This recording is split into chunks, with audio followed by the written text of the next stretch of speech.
So,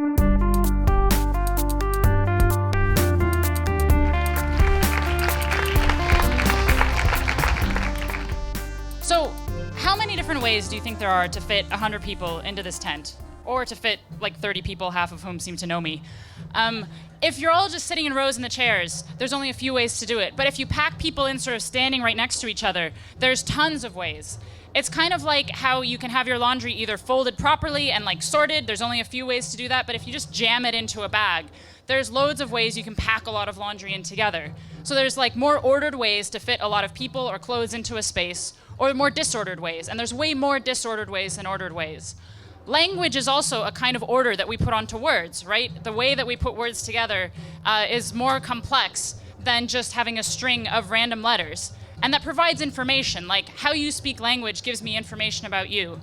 What I'm trying to get at here is that basically you can think about order and disorder as these two competing things, but there's always more ways to create something that's disordered than something that's ordered. And this applies to people in a tent, it applies to language, it applies to clothes. Computer scientists would call this sort of information, that when something is ordered, it has lots of information in it. When something is disordered, that's more what physicists would call entropy. The idea is that there's just so many more configurations that can have disorder than configurations that have order. It's more probable then that you would have something that's very disordered as opposed to something that's ordered. And so over time, it'll sort of trend in any system, it's clothes or people or language, into something that's disordered, even if it's just sort of your socks going to a black hole at the bottom of your laundry. But this applies not just to the stuff around us, but also to how we are ordered sort of in our universe.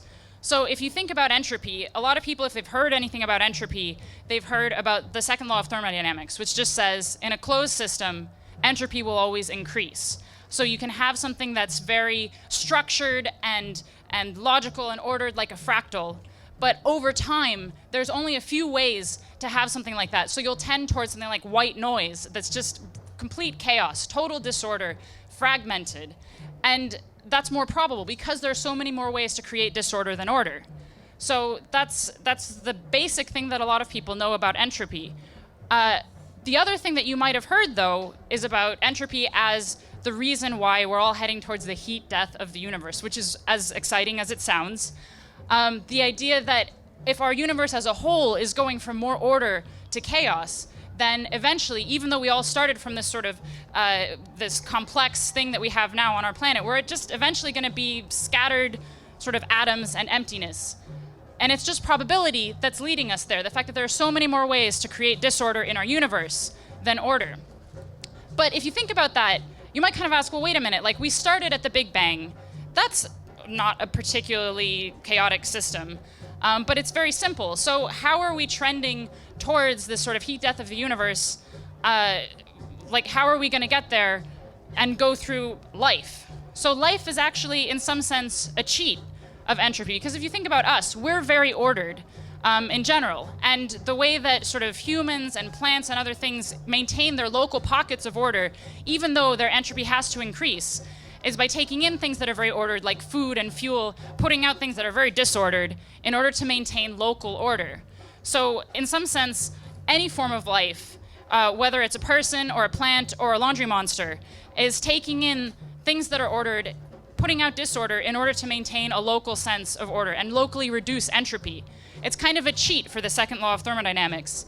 And what that means about our universe is that even though the universe as a whole may be becoming more and more disordered, locally on our planet we can maintain order. We can take in very ordered directional sunlight from the sun and emit more sort of unidirectional, lower energy light. So we're basically acting as like an entropy pump, putting our entropy into the universe in order to maintain life on this planet, and in order to keep things more ordered here, in order that we can all still sort of be alive, cheat death for a little bit longer, cheat the books on entropy and the second law of thermodynamics. And that's how basically life is just cheating death for a little bit, cheating the heat death of the universe by a little bit of creative bookkeeping. Thank you.